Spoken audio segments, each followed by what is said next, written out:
जय श्री राम दोस्तों, मैं उज्जवल पांडे आप सभी लोग का स्वागत करता हूं अपने चैनल सावरन उज्जवल पे। तो आइए दोस्तों, जैसे कि आप जानते हैं कि मैं सनातन धर्म को लेकर चर्चा करता हूं और मेरी कोशिश रहती है कि जितने भी साधु संत सिद्ध संत है सभी लोग से मिलता रहूं। तो आइए दोस्तों, मेरे साथ वृंदावन के रहने वाले महाराज जी हैं, ये कथा करते हैं, भगवत कथा।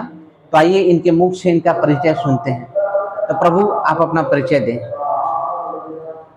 मेरा शुभ नाम हुआ थोड़ा जोर से। आचार्य कमलेश्वर द्विवेदी जी और प्रेम जी के नाम से भी लोग जानते हैं। जी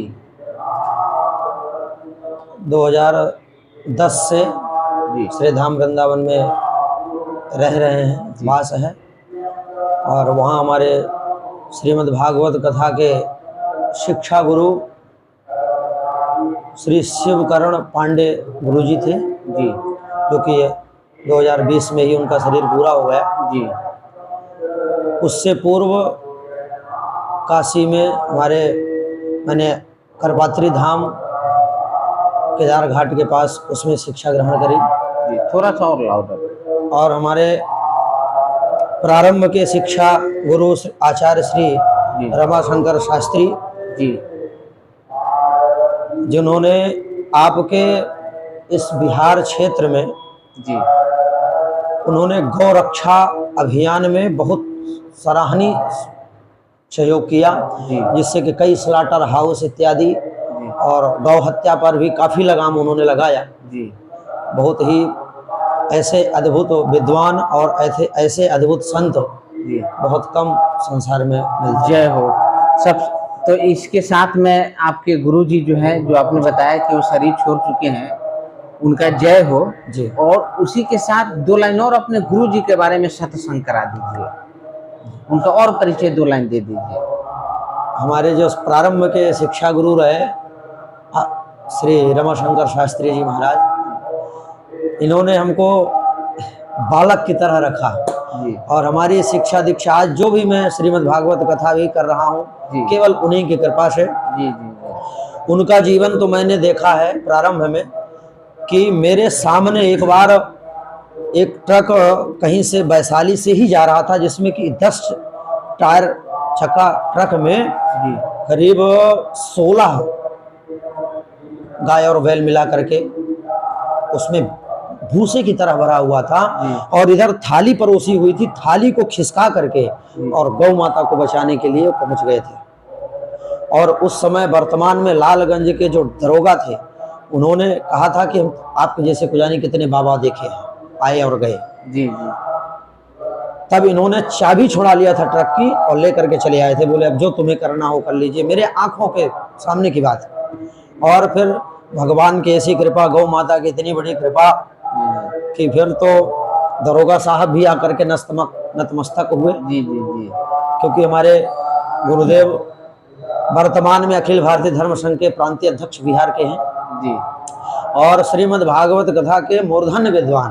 जी आज भी आजकल जैसे ये भागवत कथाकारों पे नौटंकी चल रही है, जी जी कथा बोलने से कोई मतलब नहीं है, केवल नौटंकी रह गई है बस। जी जी हमने उनसे शिक्षा ग्रहण करी है। आज भी वर्तमान में मैं यहाँ मुजफ्फरपुर नगर में राम दयालु भिखनपुर में आया हुआ हूँ।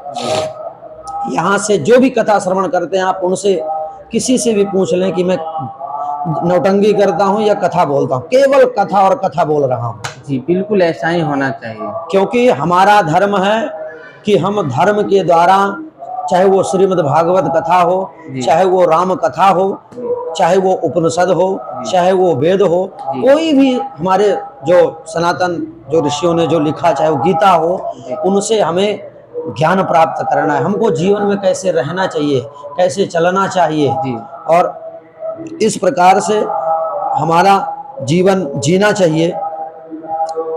ये सब हमारी ये धार्मिक ग्रंथ हमको सिखाते हैं, ना कि नाच गाना नौटंकी करना, केवल समय निकालना, घंटा 2 घंटे 1.5 घंटे की कथा में, ऐसा हमारा ध्येय नहीं रहा। क्योंकि हमारे गुरु जी का आशीर्वाद मेरे ऊपर बहुत ही अच्छा रहा कि उन्हीं के कहे हुए वचनों पर उनके आदेशों पर ही हम चल रहे हैं। और ज़्यादा से ज़्यादा तो मैं पूर्णिया में कथा भी करता हूँ, साल भर में जी 5 घंटे कथा बोलता हूँ, जी 5 घंटे कथा। जी और संगीत में तो केवल 1, 2 या 3 संगीत, वो भी संगीत वो ठुमका लगाने वाले नहीं, जिससे संगीत भी हैं ऐसे जिसमें कि हमको निर्देश देते हैं, बिल्कुल ज्ञान बिल्कुल। प्राप्त होते जी हैं, जी इस प्रकार के, ना कि ये नाचने कूदने वाला। अच्छा, तो गुरु जी जो आप बताए हैं जी जो अभी लालगंज में है उन्हीं के बारे में, जी, और वर्तमान जो में जिनके बारे में बताए हैं जो देहांत जिनका हो चुका है वो उनका नाम? हमारे श्री शिवकरण पांडे गुरु जी थे। जी, उनका उनका क्या योगदान रहा? उनका योगदान श्री धाम वृंदावन में कम से कम 3 वर्ष तो हम उनके पास पढ़ने गए, जी और करीब 2015 या 16 तक शिक्षा वो देते रहे, जी और फ्री में शिक्षा दिए। कभी भी किसी भी विद्यार्थी से 1 पैसा नहीं लिए। हमारे श्री धाम वृंदावन में एक बिंदु सेवा संस्थान है, वहाँ पर सारे विद्यार्थी जब पढ़ने जाते थे तो एक दिन वहाँ के जो हेड थे उन्होंने इनसे कहा, हमारे पूज्य सदगुरुदेव श्री शिवकरण पांडे गुरु जी से, कि विद्यार्थियों से 100-100 रुपया लिया जाए तब यहाँ पढ़ाई प्रारंभ हो। तो उन्होंने कहा कि मैं फ्री में बालकों को पढ़ाऊंगा, परंतु मैं 1 पैसा नहीं लूंगा विद्यार्थियों से। बिल्कुल, देखिए क्योंकि यह विद्यार्थी सारे बहुत से ऐसे विद्यार्थी हैं जिनके घर में बेचारे गरीब भी हैं, और ब्राह्मणों से मैं पैसा नहीं लूंगा। और उसी समय उठ करके बिंदु सेवा संस्थान को त्याग करके और दूसरी जगह उसी टाइम उसी समय से, और जहां भी वो उनकी विद्यालय लगती थी, अनेकों भीड़ विद्यार्थियों के, और उनके जीवन काल में 1 साल में कम से कम 5000 10,000 विद्यार्थी पढ़ करके भागवत निकल गए। और आज देश विदेश हर जगह श्रीमद् भागवत ज्ञान गंगा प्रवाहित कर रहे हैं, लोगों का कल्याण कर रहे हैं। उनका जीवन ऐसा था, और वो तो आकाशवाणी में वो स्वयं श्लोक बना करके भी बोलते थे, आचार्य श्री शिवकरण पांडे गुरु जी। अच्छा, और ज्यादा तो नहीं, परंतु वृंदावन में अच्छे अच्छे जो अपने आप को व्यास लगाते हैं वो तक उनसे भय खाते थे, इतने अच्छे विद्वान। परंतु कथा उथा ज्यादा नहीं करने जाते थे, केवल पढ़ाते थे विद्यार्थियों को। उनके बारे में कुछ ऐसे रहस्य बातें आप बताइए। अब चूंकि आप हैं, जैसे भगवत कथा करते हैं जी तो लोग जब हनुमान चालीसा नॉर्मल या नॉर्मल घर में हनुमान चालीसा नॉर्मल चीज तो है नहीं, लेकिन नॉर्मली लोग जब करने लगते हैं तो उनका हनुमान जी का कृपा अनुभव बहुत अच्छा दैवीय अनुभव होने लगता है। और आप तो भगवत कथा करा रहे हैं प्रभु जिनके ऊपर से कोई है ही नहीं, है ना? तो आपका पहले तो आप अपने गुरु जी के बारे में कुछ यदि पता हो तो रहस्य बातें कुछ ऐसा बताइए, ताकि दर्शकों को और मेरा भी मन लोभे, चमत्कारी कोई दिव्य शक्ति उनके पास रहा हो, उसका कुछ व्याख्या कीजिए। उनका चमत्कार तो उनकी वाणी और उनका स्वरूप ही ऐसा था जी, क्योंकि दिन भर में करीब 5 से 7 जगह पर वो शिक्षा अध्ययन कराते थे 2-2 घंटे। तो सारा जीवन तो उनका दिन भर पूरा शिक्षार्थ ही लग जाता था। तो चूंकि श्रीमद् भागवत कथा पढ़ाते थे तो उनके स्वरूप में वो दिव्य तेज था, उनके वाणी से ही। और ऐसा भी नहीं है कि इतने कड़े या टाइट रहे हों, इतना प्रेम से बोलते थे कि उनके समझाने से बालक समझ जाते थे। और उनका सबसे बड़ा चमत्कार यह था कि कभी कभी विद्यार्थियों को देखते थे रास्ते में तो कहते थे, धोती कुर्ता मत पहना करो, थोड़ा बहुत पैंट शर्ट भी पहना करो। मतलब हंस करके उनका एक व्यंग्यात्मक बोला करते थे। और उनका जीवन तो मैं क्या कहूँ, एक बार तो उन्होंने कथा पढ़ाते समय ही बोले कि हमारी एक पुत्री थी, अब क्या सही है क्या झूठ है ये तो वही बताएं, परंतु पढ़ाते समय श्रीनाथ धाम में वो सभी विद्यार्थियों के सामने ही बोले मेरी एक पुत्री थी तो वो खिड़की में किसी को देखती थी। अच्छा, मैं एक दिन देख लिया तो मैं गया तो बड़ा सा स्टूल लेकर के और उसके पास रख दिया, बेटा ऐसी क्यों कर रही हो, ये तुम्हारी गर्दन जो है दर्द करेगा, इसमें देखो, अच्छे से देखो, आराम से देखो। बोले उस दिन से हमारी पुत्री उधर खिड़की तरफ जाना बंद कर दी। अब ऐसे महापुरुषों की वाणी में क्या है क्या नहीं है इतना तो ज्यादा हम लोग नहीं जान पाएंगे, क्योंकि हम लोग जब शिक्षा प्राप्त करते थे, जिस समय वो शिक्षार्थ आते थे, विद्यालय लगता था, बस उसी समय हम लोगों को मुलाकात होती थी। और कभी कभार तो रास्ते में गली में, या जब उनको पैरालाइसिस मार दिया 2016-17 के करीब, तब 2-3 बार तो मिलने भी गया घर पे। जी तो चूंकि अस्वस्थ भी हो चुके थे, परंतु बड़ा प्रेम से, और गुरु माता जी को तुरंत कहा, भाई ब्राह्मण वाला कहाँ है, लाओ भाई कुछ खाने पिलाने को दो घर में। एक ब्राह्मण होकर के भी ब्राह्मणों को इतना आदर सत्कार, ब्राह्मण बालकों को इतना मानना, और क्या कहूँ उनका जीवन। अब ऐसे महापुरुष तो भगवान जाने कब मिला। ऐसा है ना कि हम आपके पास में बैठे हुए हैं, जी। तो मैं आपके भाव को भी समझ रहा हूँ, जी। लेकिन लोग दर्शकों को कुछ शब्दों में सुनने में बड़ा मजा आता है ना। जी जी जी। खैर, अच्छा, जो भी आपके बचपन के गुरु हुए, शरण पांडे जी हुए, श्री शिवकरण पांडे को। जी, और ये हुए जी, तीनों में सबसे ज्यादा भाव से आप किनसे जुड़े आप?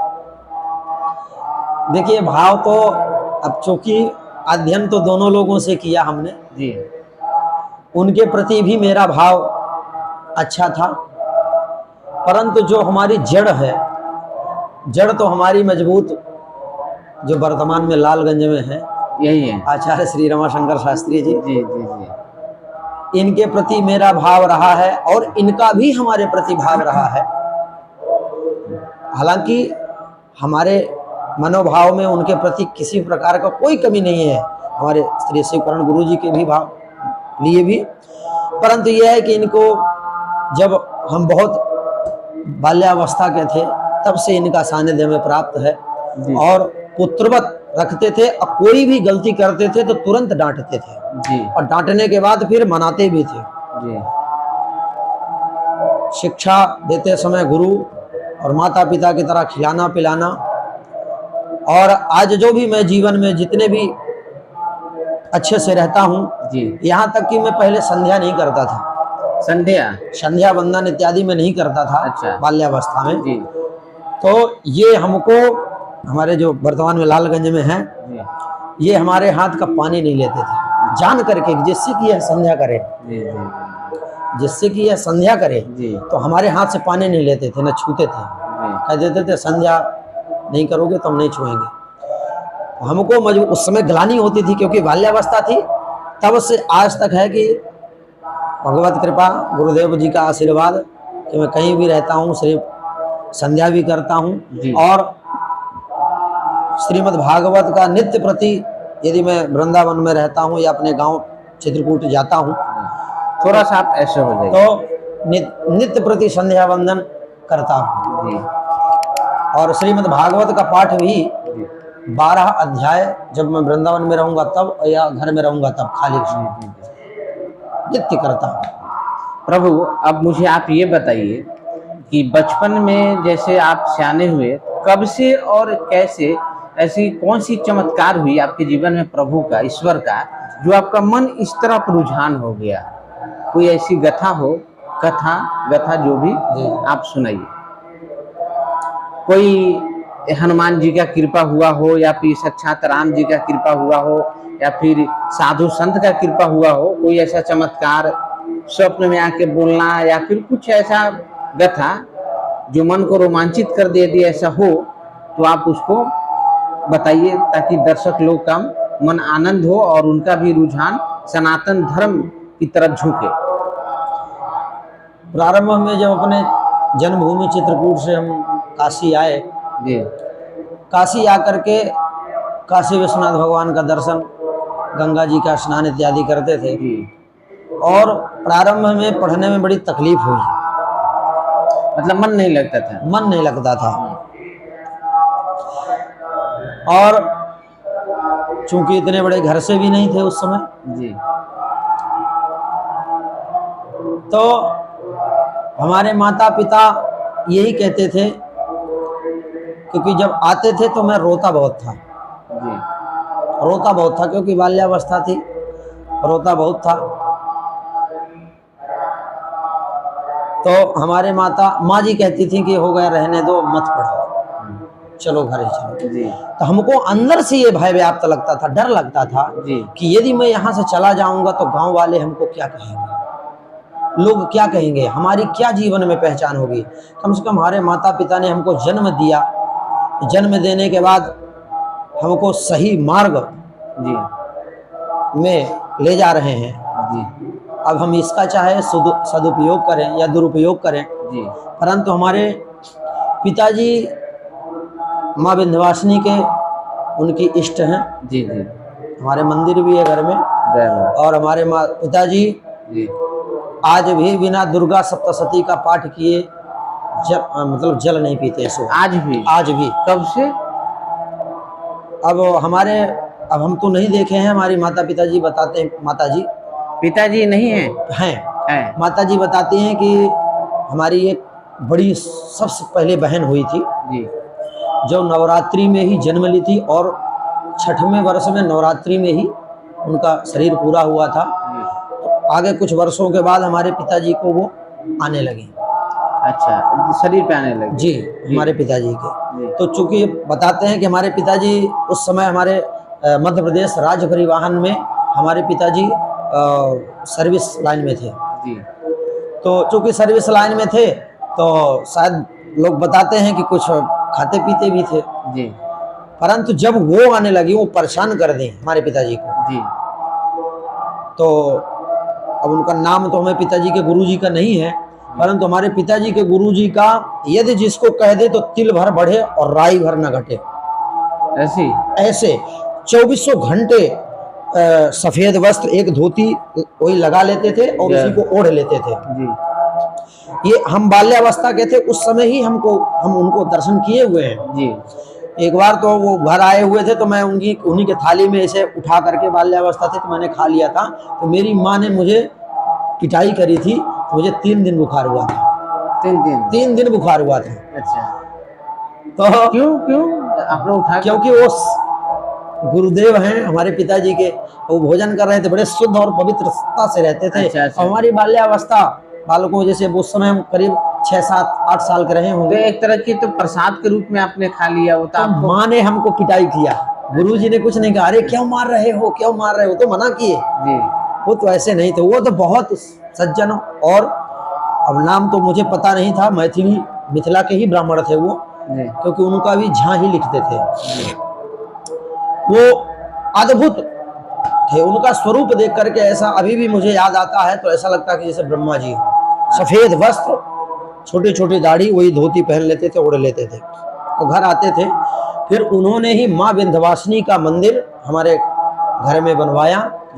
और फिर हमारे पिताजी भी अचानक से सब कुछ त्याग करके सात्विक प्रवृत्ति के, आज भी हमारे क्षेत्र में, हमारे गांव में अगर कोई कह दे हमारे पिताजी को कि फलाने व्यक्ति ने एक चींटी को मारा होगा, तो बगल का पड़ोसी चाहे जितना बड़ी हमारी द्वेषता हो घर में, परंतु ये कहेगा कि मैं और कोई होता तो मैं मान लेता, परंतु श्री राम मिलन द्विवेदी ऐसा करेंगे ये मैं स्वप्न में भी नहीं सोच सकता।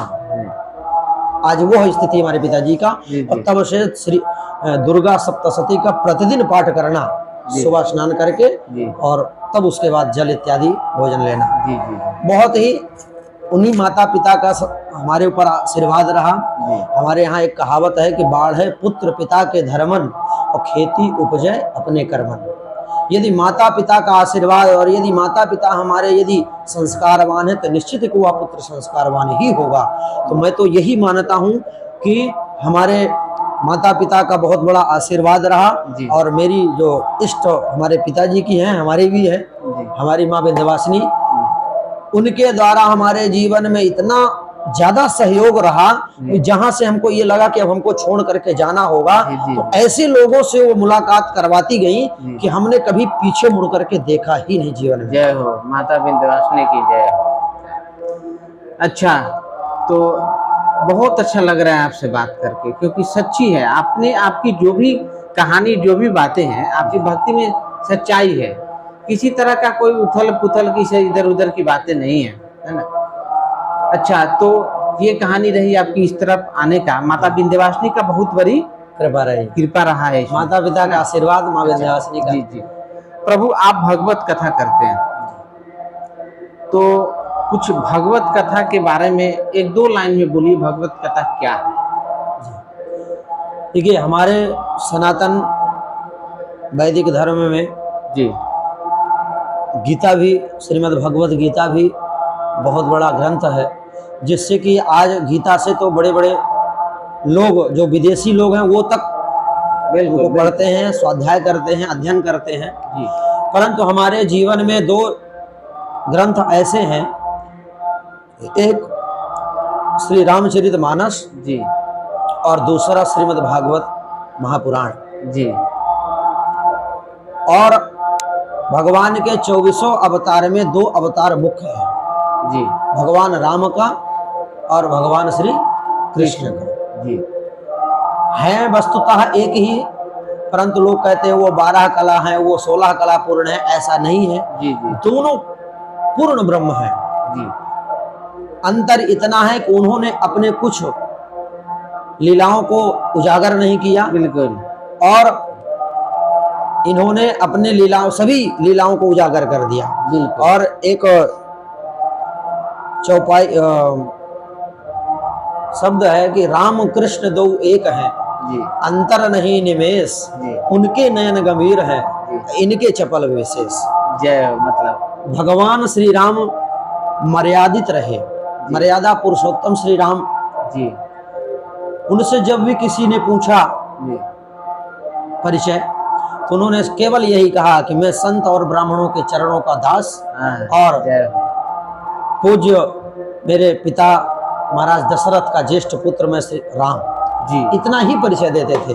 परंतु आप गीता उठा लीजिए, श्रीमद् भागवत पुराण उठा लीजिए, जी एक नहीं 50,000 से ज्यादा बार भगवान श्री कृष्ण ने कहा है कि तुम मेरी शरण में आ जाओ, मैं तुम्हें मुक्ति दे दूंगा। जी तो भगवान राम ने कभी बताया नहीं और भगवान श्री कृष्ण ने कभी छुपाया नहीं, बस जी। इतना ही अंतर है दोनों में, बाकी कोई अंतर नहीं है। जी। और देखिए, हमारे मनुष्य जीवन में जीने के भी दो ही चरित्र हैं। भगवान राम ने जो किया है जी वो हम आप करें, क्योंकि मर्यादित रहे वो, बिल्कुल। मर्यादा में रहे। इसलिए आज भी हमारे जो संत, चाहे वो हमारे परम पूज्य चक्र चूड़ामणि धर्म सम्राट स्वामी श्री करपात्री जी हों, जी या जितने भी आदि शंकराचार्य जी हों, या जितने भी हमारे यहाँ महापुरुष हुए, सबका केवल एक ही लक्ष्य था, किसका? राम राज्य हो। जी जी बिल्कुल। कृष्ण राज्य किसी ने नहीं मांगा, या और बहुत से हमारे राजा हुए, ऐसा नहीं है, अन्य कोई भी राज्य नहीं मांगा, राम राज्य ही मांगा। जी क्योंकि राम राज्य एक ऐसा राज्य था कि कहते हैं भगवान श्री राम जब तक राज्य किए तब तक ना तो उनकी प्रजा कभी भूखी मरी, न कभी सूखा पड़ा, और न कभी कोई बीमार हुआ, न तो पिता के सामने पुत्र की मृत्यु हुई, और न तो पत्नी के सामने पति की मृत्यु हुई। ऐसा राम राज्य था। क्यों? क्योंकि वो एक धर्मावतार, रामो विग्रहवान धर्म, साक्षात धर्म है, पूर्ण ब्रह्म थे। तो ऐसा उनका शासन था, ऐसी उनकी प्रजा थी, प्रजा के प्रति उनका पुत्र रूप में उनका देखते थे। जैसे अपने लवकुश इत्यादि को भाई लक्ष्मण, भरत जी, शत्रुघ्न जी को चाहते थे, उसी प्रकार से अपनी सारी प्रजा को मानते थे। और यथा राजा तथा प्रजा, जी अभी एक कलयुग तो था नहीं, जी कलयुग के तुम्हें तो महाराज कुछ कहना ही क्या, पहले अपना जेब भरो, जनता जहाँ की तहाँ रहे, उससे कोई मतलब नहीं है।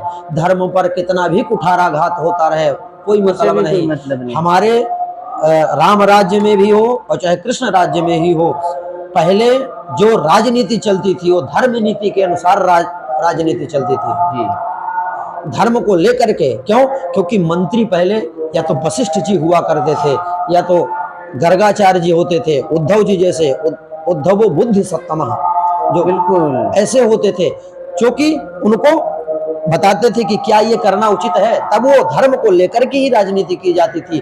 परंतु आज की स्थिति यह हो गई है कि राजनीति पहले, बल्कि यहाँ तक कहें कि धर्म का चोला ओढ़ करके ये लोग राजनीति, क्या इसको तो हम कहेंगे अभद्र नीति करते हैं। बात तो सही है कि राजनीति धर्म से ही चलना चाहिए ना। जी जी, राजनीति का मतलब धर्म से ही चलना। भगवान श्री राम चले, मनु लोग चले, मनु जो जिनकी हम संतानें हैं, संतानें हम सब मनु की ही हैं। अब जो मनु की संतान अपने को मनुष्य या मानव नहीं समझता है, तो अपने आप में समझे कि हम किसके पुत्र हैं, क्योंकि स्वयंभुव मनु अरु सतरूपा, इनसे भई नर सृष्टि अनुपा, रामचरितमानस में। तो इन्हीं के द्वारा तो मानव कहलाए हम लोग। ये लोग कैसे चले, कैसे जीवन को जिए, कभी कोई अकाल नहीं, कभी कोई सूखा नहीं, परंतु आज हम अकाल से भी मर रहे हैं। अभी देखिए कोरोना जैसी कितनी भयानक बीमारी से हम लोग, छल कपट ज्यादा है आगे आज। तो छल कपट होने के कारण और अभद्र नीति होने के कारण ही ये जो प्रकृति भी जब कोप तभी करती है जब प्रकृति से हम छेड़खानी करते हैं। जी जी। अच्छा प्रभु, अब कुछ अपने जीवन से जुड़े, आप इतने दिनों से भगवत कथा कर रहे हैं जी, कुछ प्रभु का चमत्कारी अनुभव जो हुआ थोड़ा बताइए आप, करुणा करके आप। चमत्कारी कभी हमारे ऐसा लगा हो कि साक्षात राम जी आपको उठाने आ गए हो? ना राम जी तो साधु संत के तुम रखवारे हो तना गया बिनु पसारे, हनुमान जी तो आ ही जाते हैं हैं प्रभु। जी जी। तो इस प्रकार की कुछ घटना हुई है तो आप थोड़ा सुनाइए दर्शकों को। ज्यादा तो ये रहा कि मैं जब भी संध्या बंदन इत्यादि करता ही था, जब से जी जो अपने पूर्व में हमने बताया तब जी। से प्रारंभ किया। हम वृंदावन जाकर के हमारा थोड़ा उस धाम की ऐसी लीला, ऐसी प्रभु की महिमा, ऐसा कृपा कि हम वहां जाकर के कुछ और अपनी जो हम अपनी पूजा पाठ नित्य प्रति करते जी, हैं जी। उससे हमारी और बहुत बढ़ोतरी हुई, बढ़ गई। जैसे कई स्तोत्रों का पाठ करना, श्रीमद् भागवत का पाठ करना। जी तो हमारा विवाह के बाद हमारे पुत्री हुई। जी पुत्री हुई तो चूंकि हमारे बड़े भाई थे, उनके भी एक बेटा और 2 पुत्री थी जी। और हमारे भी पुत्री हो गई। तो हमारे घर में भाई ऐसा नहीं है, बेटी भी सौभाग्य से होती है, ऐसा नहीं बेटी बेटा कोई कम नहीं है, परंतु पुत्र की भी आवश्यकता है जो कि वंश परंपरा को आगे बढ़ाए। जी, जी, जी। हैं? कम से कम अपने पुरखों को, अपने पूर्वजों को जल देने वाला तो चाहिए। जी तो हमारी माँ बहुत दुखी, खूब मानती थी बेटी को, बहुत ज्यादा मानती थी। आज भी वही स्थिति है, पहले भी वही स्थिति थी। जी तो हम अपनी माँ को देख करके हमको स्वयं अंदर से बड़ा कष्ट हो रहा था। जी उस समय कोरोना काल चल रहा था, फिर से गर्भ में जी बालक आया। कोरोना काल चल रहा था, भागवत का पाठ तो करता ही था। तो भागवत का पाठ करता था तो यही कहता था कि हे प्रभु कृपा करो, कम से कम हमारे माता पिता को भी सुख हो, और देखो पुत्र पुत्री तो एक है ही, एक पुत्र और हो जाए। और मन में थोड़ा चिंता ग्रस्त तो रहता ही है, मनुष्य जीवन है, सबका है। जिस समय हमारा पुत्र हुआ उससे 20 दिन या 25 दिन पहले जितने समय मतलब पास आता गया उतने अंदर से चिंता, माता जी भी क्या होगा भगवान जाने। तो हम कहे भगवान लज्जा रख लो हमारी। उस समय हमको रात्रि में जी 2 दिन ऐसा हुआ।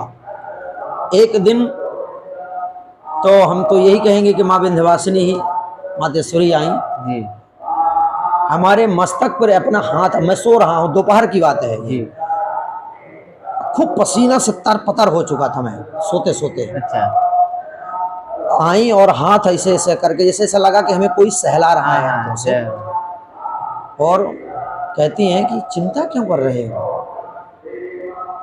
चिंता क्यों कर रहे हो, मैं हूं ना।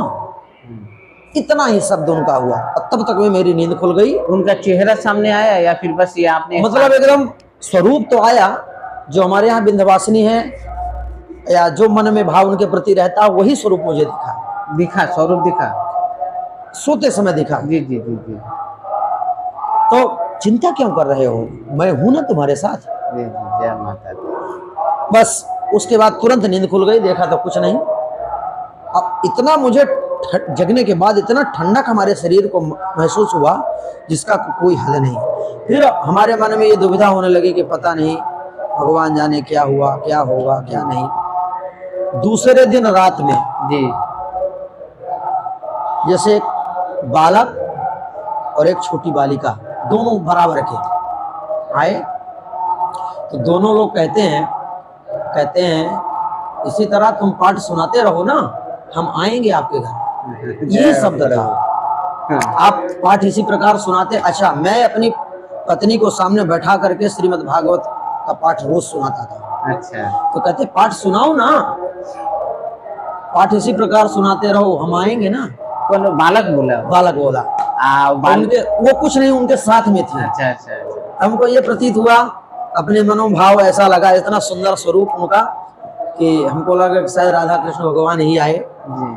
और ठीक 5 अगस्त 2020 को, जिस दिन हमारे वर्तमान भारत के यशस्वी प्रधानमंत्री जी जिस दिन राम मंदिर का न्यास पूजन हुआ जी, दिन में पूजन हुआ जी। और रात्रि में ठीक 9 बजे हमारे पुत्र जन्म हुआ। और नॉर्मल, पुत्री भी नॉर्मल, पुत्र भी एकदम, कोई दवा दारू नहीं, किसी प्रकार का कोई दवाई नहीं। और जिस समय, ये भी बहुत बड़ी सौभाग्य की बात है कि शाम के समय, जिस समय हमारे पास जन्मभूमि के पास जो हॉस्पिटल है सरकारी, गाड़ी आई और जिस समय वो गई उस समय कोई भी नहीं था, उसी समय पूरी सफाई हुई थी, एक भी कचरा नहीं वहां उस हॉस्पिटल में, एक भी कचरा नहीं, पूरी सफाई होकर के गए थे। और जैसे गए हैं कोई भी पेशेंट नहीं, कुछ नहीं, उस समय कोई नहीं आया हुआ था। और पहला जन्म मेरे पुत्र का ही हुआ है।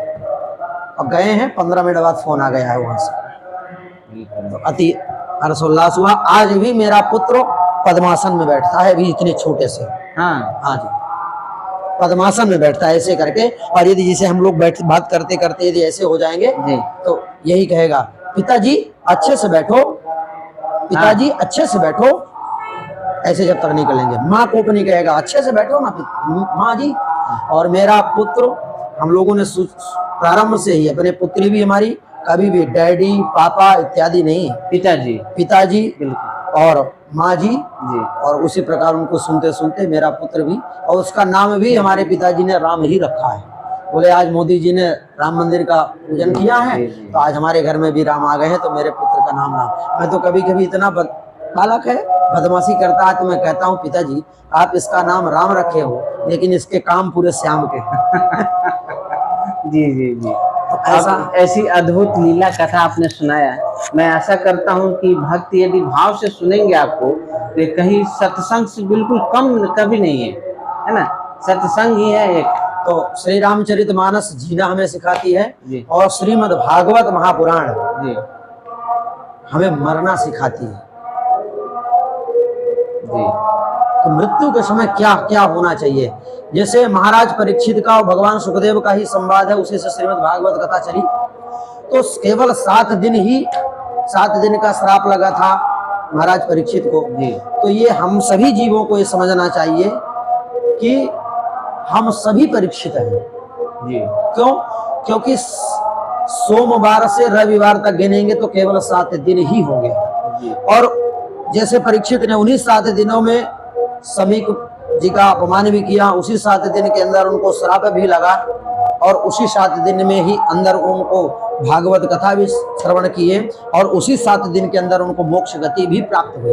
तो हम सब मनुष्य ये 7 दिन, हफ्ते में 7 दिन ही होते हैं, तो उसी 7 दिन में हम सत्कर्म भी करते हैं, यानी 7 दिन के अंदर ही हम लोग पुण्य भी करते हैं, 7 दिन के अंदर हम पाप कर्म भी करते हैं, शुभ और अशुभ सब हम कुछ 7 दिन के अंदर ही करते हैं। 7 दिन के अंदर ही हमारा जन्म होता है, उन्हीं 7 दिनों के अंदर हमारी मृत्यु भी होती है और हमारे शरीर में भी 7 ग्रंथियां होती है जी जी जी। 7 का बहुत बड़ा महत्व है। और भगवान श्री कृष्ण भी जब 7 वर्ष के थे तो 7 कोस के गोवर्धन नाथ को उठाया था।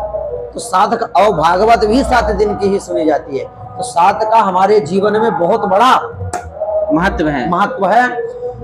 और तो इसलिए मनुष्य के जीवन में हम तो यही कहेंगे सभी लोगों से कि सभी जो भी सुन रहे हैं भगवान श्री राम के आचरण को अपनाओगे तो सुखी रहोगे, आप भी सुखी रहोगे, आपका परिवार भी सुखी रहेगा।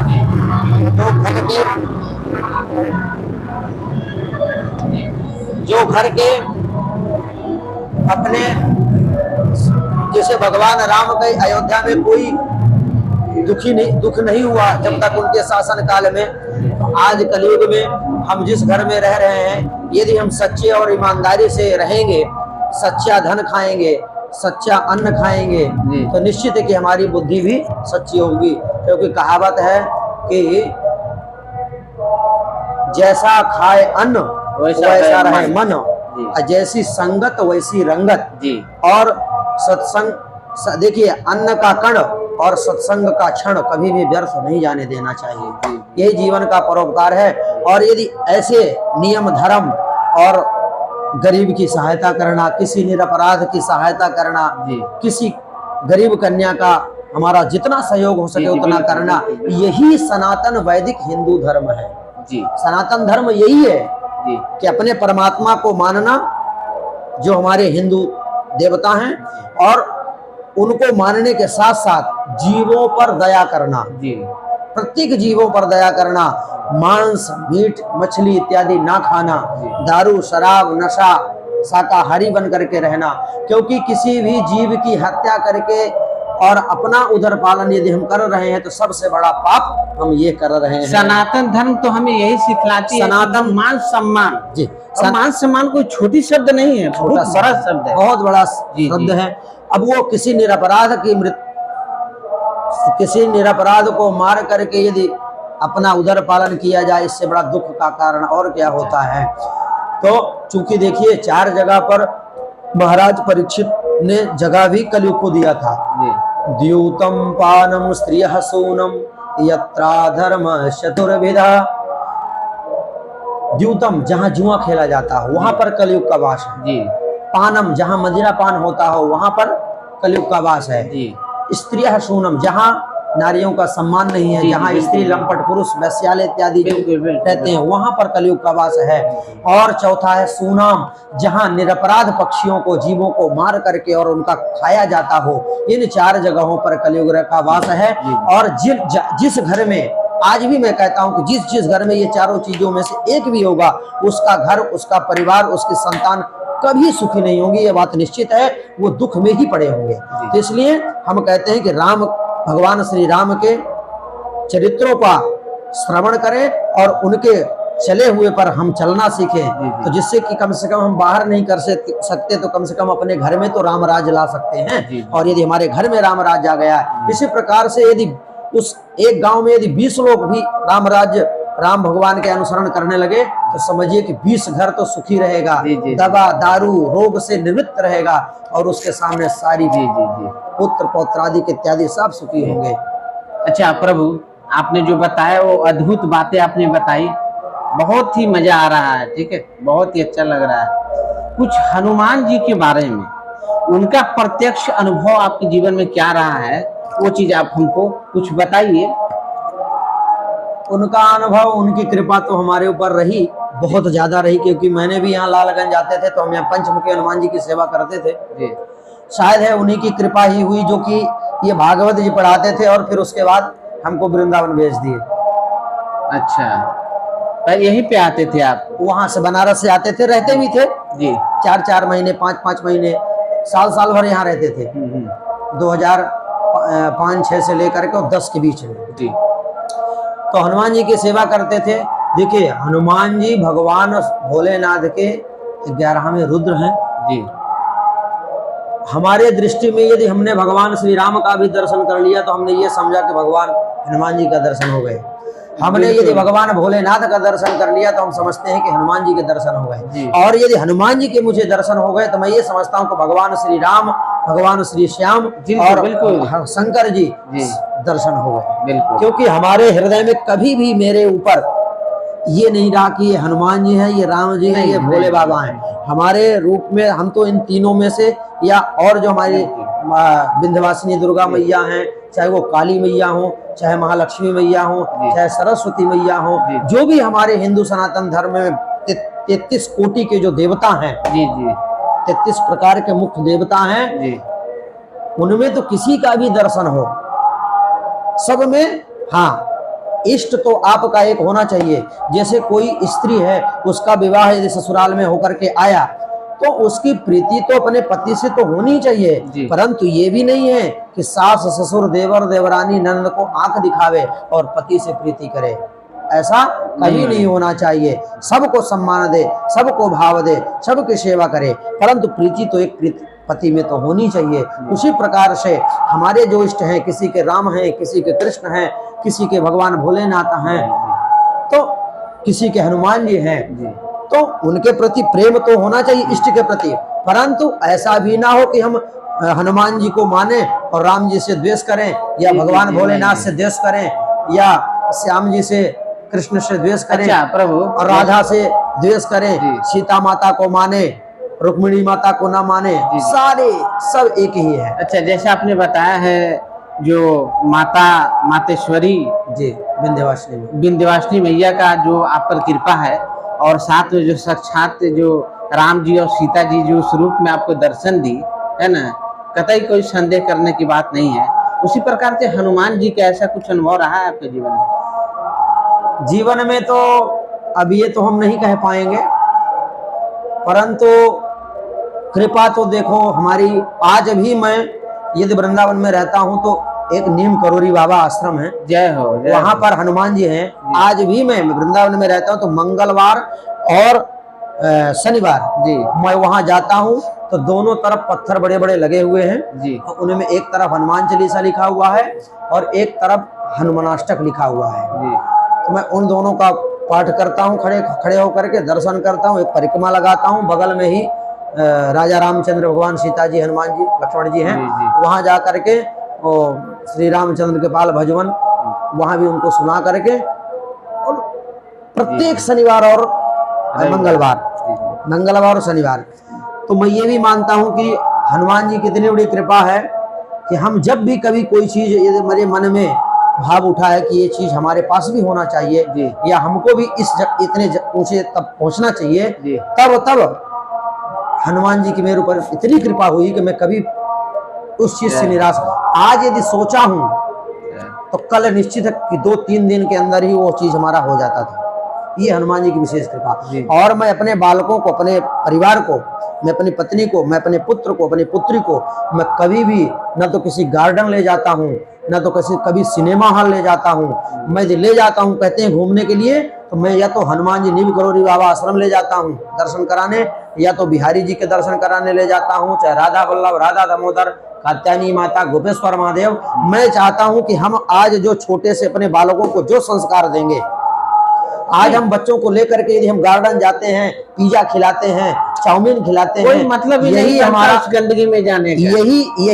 यही से हम संस्कार अपने बालकों को बिगाड़ रहे हैं। बिल्कुल, यही से चीजें गड़बड़ होना शुरू हो जाती इससे अच्छा अपने, हम तो सभी को कहते हैं जितने भी सनातनी हैं, अपने बालकों को सिनेमा हॉल और गार्डन, झूला इत्यादि घुमाने से अच्छा है कि किसी धर्म स्थली पर जाओ तो वहां पुण्य भी होगा और उनके संस्कार जन्म से ही बने रहेंगे।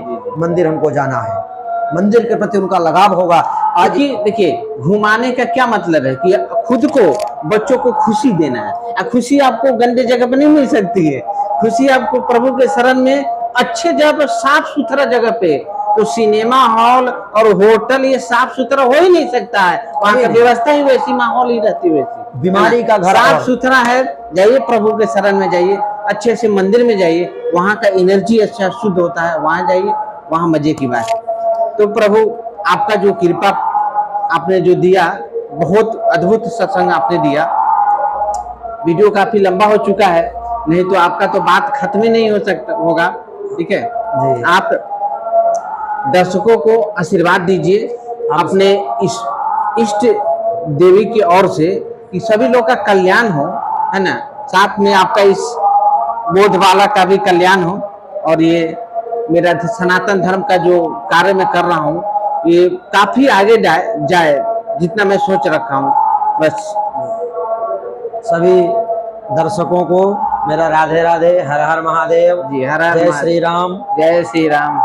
मैं आप सभी लोगों को मैं अपने तरफ से कहना चाहूँगा कि आप सभी लोग सनातन धर्म का प्रचार भी करें, प्रसार भी करें और सनातन धर्म में जीने का प्रयास करें। जी, सनातन धर्म भले आप 1 घंटा नहीं 10 मिनट पूजा करिए, 10 मिनट भी नहीं हो सक रहा है 1 मिनट पूजा करिए, 1 मिनट भी नहीं हो पा रहा तो जाकर के दर्शन करके चले आइए और किसी गरीब का, किसी दुखियारे का, उसकी सेवा करना। दया सर्वभूतेषु तुष्यत्यासु जनार्दनः हैं, जीव मात्र पर दया करना प्रारंभ कर दीजिए। तुष्यत्यासु जनार्दनः आसु तुष्यति शीघ्रम। आशुतोष भगवान बहुत शीघ्र प्रसन्न होते हैं। यही सनातन वैदिक धर्म है। सनातन वैदिक धर्म का पालन करें। किसी भी निरपराध जानवर को या जीव को मार करके मांस, मदिरा इत्यादि सब का आप सभी लोग त्यागन करें। और मेरे तरफ से माँ विंध्यवासिनी का और राधा कृष्ण भगवान, राधा सर्वेश्वर भगवान हनुमान जी की कृपा से आप सभी लोग सर्वे भवन्तु सुखिनः, सर्वे सन्तु निरामया, सर्वे भद्राणि पश्यन्तु, माँ कश्चित् दुख भाग भवेत्।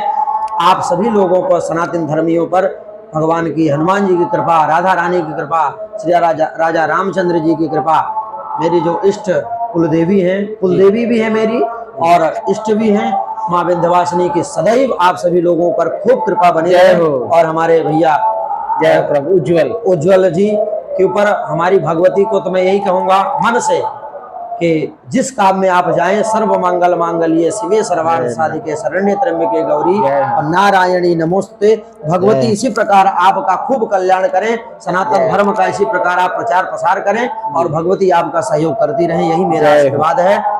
श्री राधे, जय माता दी, हर हर महादेव, जय श्री राधे, जय श्री राधे, जय श्री राम। तो दोस्तों वीडियो अच्छा लगे तो सब्सक्राइब कीजिए, लाइक कीजिए, कमेंट कीजिए। जय श्री राम। यदि इनका आज्ञा रहा तो इनका नंबर मैं डिस्क्रिप्शन में डाल दूंगा, जो भी बातें करनी होगी आप इनसे करके आशीर्वाद तो ले ही सकते हैं। तो जरूर है कि आप जो आशीर्वाद लेंगे वह फलेगा। जय श्री राम।